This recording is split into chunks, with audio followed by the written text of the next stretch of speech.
Good morning everybody, what is up? Welcome back to another video. In this video I'm gonna give you some travel tips when you are visiting Greece. Now, Greece apparently this year is extremely popular, and there are some things that you really need to know, need to consider when you come here, because people, I can tell you, my husband and I, we had a hotel for 5 years. We've seen the most mistakes that people made. So without further ado, I just want to get in there. Tip number one. So when you arrive at the airport, now you need to know that Athens airport is extremely small. When you are coming from a European flight, you will not have too many problems. But when you have an international flight, let's say from the UK, or let's say from America, Canada, whatever, Asia, you will need to go to immigration. Obviously. Now my tip for this is that when you exit the airplane, go straight to immigration. Otherwise, people, you're gonna be back in the line, and I can tell you it can take 1.5 hours, especially when there are multiple international flights or intercontinental flights, I must say, arriving at the same time. It can be absolutely a mess. So as long as you're not giving birth, do not, I repeat, do not stop even at the toilet, because it's gonna be a mess. My advice, really, from the airplane, go straight to immigration. Then probably you need to wait maybe 5 minutes for your luggage. It gives you time to go to the toilet or whatever you want to do, and then exit the airport. Tip number two. Now, some people come here and they want to go to one of the islands, which is nice.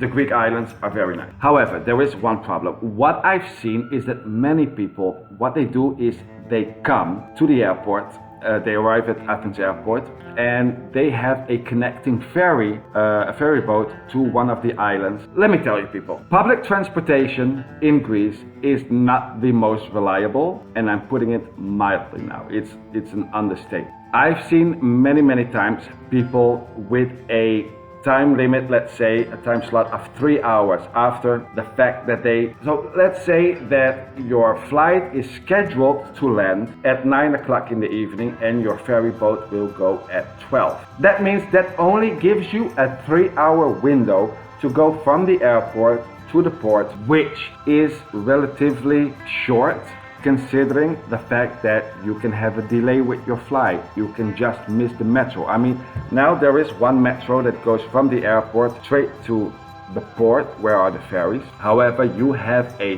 shitload of stops in the meantime. So it will take you at least 1 hour. I don't think this is the best. My advice in this case is always, unless you arrive early morning or early afternoon and your ferry boat to one of the Greek islands is going in the evening, let's say midnight or 10 o'clock or whatever, then you're good. If you arrive afternoon, late afternoon, evening, you know what? Don't be cheap. Book a hotel, book an Airbnb, whatever, and make sure that you have enough time to go from the airport to your hotel, your Airbnb, whatever, and the next morning go on the ferry boat.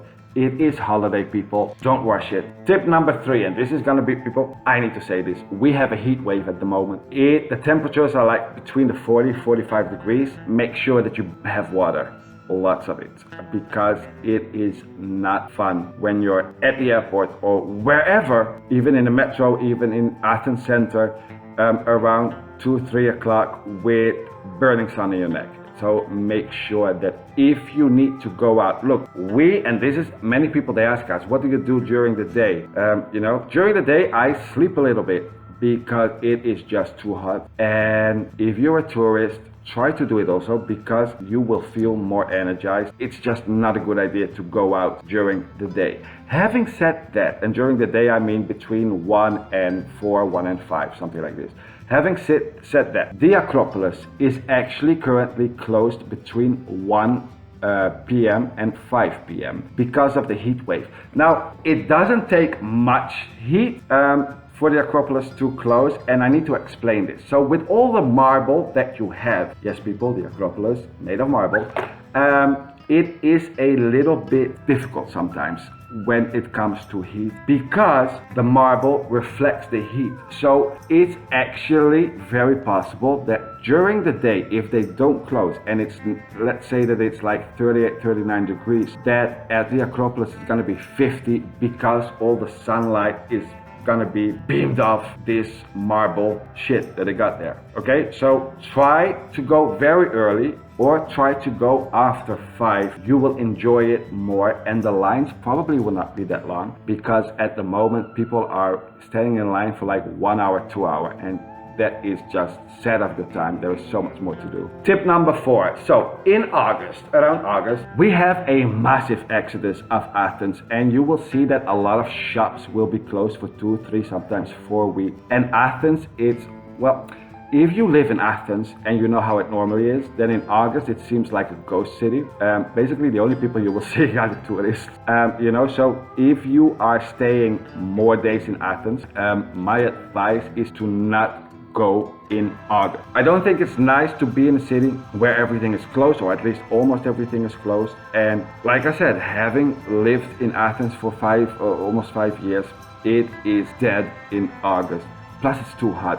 I mean, imagine that in August, it is one of the hottest months by default, and you have all those people who are at home or who do not go out, you know, the air conditionings and everything. So even if it's like, let's say 35 degrees, in Athens it can be 38, 39, even 40.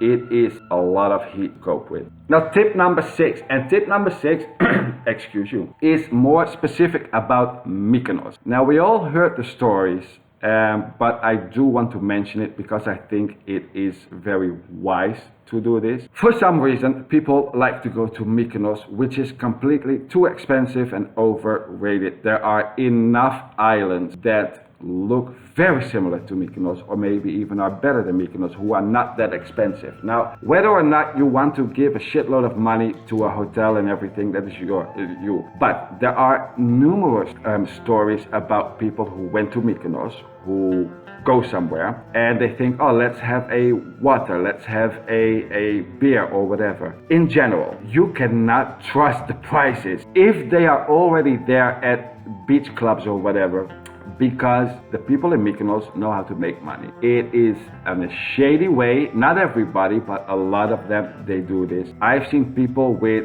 let's say, 4 drinks and some food and everything, paying 600 euro, 500 euro, 600 euro, which is obviously way too much, and it would be sad to have this experience. You know, like I said, there are other islands that are more beautiful, Naxos, Paros, Phoenicia, Corfu, that are not that expensive, that are equally beautiful. And I think it's just nasty that when you go somewhere and you think, oh, it's going to be around 40, 50 euros or whatever, that you need to pay 6 times, 10 times as much as you thought. And I mean, Google it. We all probably have seen the news articles about this. So if you're planning to go to Greece, these were my tips.